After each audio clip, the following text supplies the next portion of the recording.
At sa puntong ito, makakausap po naman natin si Brigadier General Restituto Padilla. Siya po ang tagapagsalita ng Sandatahang Lakas ng Pilipinas. General Padilla, magandang hapon po sa inyo. Magandang hapon, Susan, at lahat po na nakasubaybay sa inyo. Magandang hapon.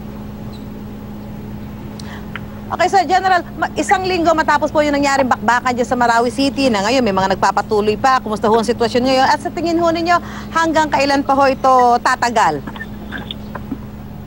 Unang-una ang sitwasyon ho on the ground, patuloy pa rin po kasi meron pong mga naiiwan pa pong labi ng grupong yan na ayaw pong sumuko at patuloy na hinahawakan ng kanilang mga kinaroroon ng lugar. So, nagmamatigas po sila, kaya kinakailangan po talaga gawin natin ang nararapat na military action para ho sila ay mawala dyan. Ang pangalawa ho namin pinagtutuunan ng pansin, bukod po dito sa military activities na ito, o military operation, ay yung pagtulong po sa mga patuloy na naiipit sa loob ng syudad ng Marawi na nagnanais lumikas pero natatakot pong gawin yon. Kaya nga po kanina, aming mong pinagbigay alam sa lahat na kung sakasakaling may pamamaraan para ipaabot sa ating mga kapatid dyan sa loob, ang pinakainam na procedure, no, para sila ay makasigurado na maayos sila makakaalis ay maghanap lang po ng puting bandera o ano mga damit na puti na pwedeng yung gawing bandera. Yung gayway po nila ito sa labas ng kanilang mga pintuan o bintana kung sakasakali pong nakita na nila na nandyan po sa labas ng kanilang mga bahay ang ating mga tropa. At ang pinakamagandang at mainam na proof po dito ay yung nakakumpleto po silang kagamitan ng ating mga kasamahan. At pagkatapos noon ay lumabas po sila, mauna ang bata at babae. Ano po yan, Susan? General, pero sa sinasabi niyo ngayon sitwasyon dyan, makakapagbigay ba tayo ng pagtaya kung kailan ibabalik ang normal na sitwasyon sa Marawi, considering itong mga binabanggit po yung sitwasyon sa ngayon? Sinisikap natin na matapos na ito sa madaling panahon. Pero tulad nga ng sabi ko, nanawagan tayo para sumuko sila para mapabilis po ang ating pag-clear sa buong Marawi. Pero nagmamatigas po itong mga grupong ito at ayaw talaga. So kinakailangan po na i-apply natin kung anong dapat natin i-apply ng military power at force dyan sa kanilang mga pinakikitang gilas na yan. So in due time po, magagawa rin po natin yan. Pero mainam po talaga na himukin sila na magsisukot, ibaba ang armas. Pero kung hindi po talaga, itutuloy natin itong pag-clear sa pamamagitan ng military action. Apo. General, kagabi po nagdesisyon ng Army na gumamit ng kanyon laban sa Maute. Bakit po nagkaroon ng desisyon na gamitan na ho ng kanyon itong mga Maute miyembro? Alam niyo po, sa pagmamatigas po nilang manatili sa kinaroroonan nila, at kinakailangan po nating protektahan ang ating tropa na pumapasok na sa loob, sa pinakalooban ng bayan. Sa pagmamatigas pong yan, may mga inukupa po sila ng mga lugar na ayaw nilang bitawan at pawang nagiging tinatawag na vantage point at nakakapagdulot ng mga sugatan sa ating hanay. So para maprotektahan natin ang ating tropa, at ganoon mapabilis natin ang pagtulong sa mga naipit sa loob, kinakailangan po talaga natin na gamitan na po ng naangkop na kagamitan.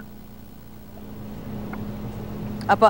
General, yung ulat, yung report na lumalabas na mayroong mga dayuhan dyan, nakasama itong mga miyembro ng Maute. Meron na ho ba tayong lead kung totoo ito? At kung totoo man, paano ho sila nakapasok sa Pilipinas? Tulad ng aking naipaliwanag po sa ating ginawang update kanina at saka noong mga nakaraang araw, may mga dati na po tayong naging operasyon na tinatarget natin yung mga nakilala na nating mga dayuhan na tumutulong sa kanila.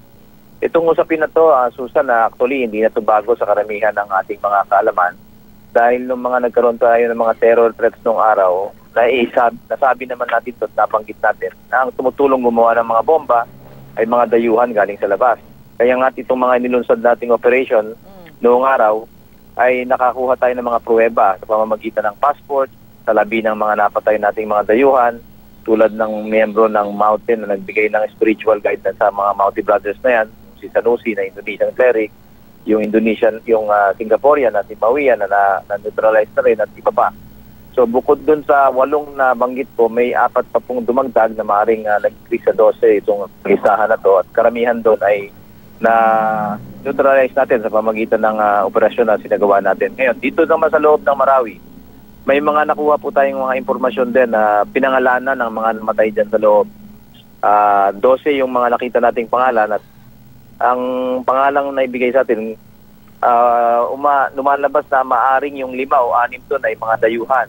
Pero ito yung lapang pruweba at kinakailangan pa nating hanapan. Kaya nga itong mga nare-recover nating kagamitan, nare-recover nating mga dokumento, yan po ay kinakailangan suriing mabuti at maaaring dyan natin makita ang sagot sa katanungan. Okay, General, yung lumabas na video ni Father Chito na bihag ng mountain, ano hong balita ninyo sa kanya at doon sa iba pang sinasabing kasamang bihag? Unang-una po, kami nakikiusap sa mga kasamahan natin at mga kaibigan natin sa media. Sana po maintindihan nyo na malaki ang nagagawa ng pagpapalabas nito at wag po sana tayong papasok doon sa kinagugusto ng ating mga kinalalaban dyan ngayon na propaganda. So, amin pong sinabitin ito para suriin ng ating mga eksperto at hinihintay natin ang resulta niyan. Tungkol naman sa kanilang safety, unang-una, tayo ay nakikipag-ugnayan sa sino man na maaaring makipag-ugnayan doon sa grupong nasa loob at himukin sila na pakawalan na po ito si Father. Dahil madami pong nagawang magandang gawain ito sa communities natin dyan ng mga Muslim at mga Kristiyano. At yan po ay maaaring maging rason na ipakiusap din ng karamihan ng mga kapatid nating Muslim na naging kaibigan niya. Okay. Maraming salamat po, Brigadier General Restituto Padilla, ang tagapagsalita po ng Sandatahang Lakas ng Pilipinas. Sir, magandang hapon po sa inyo. Magandang hapon, Susan.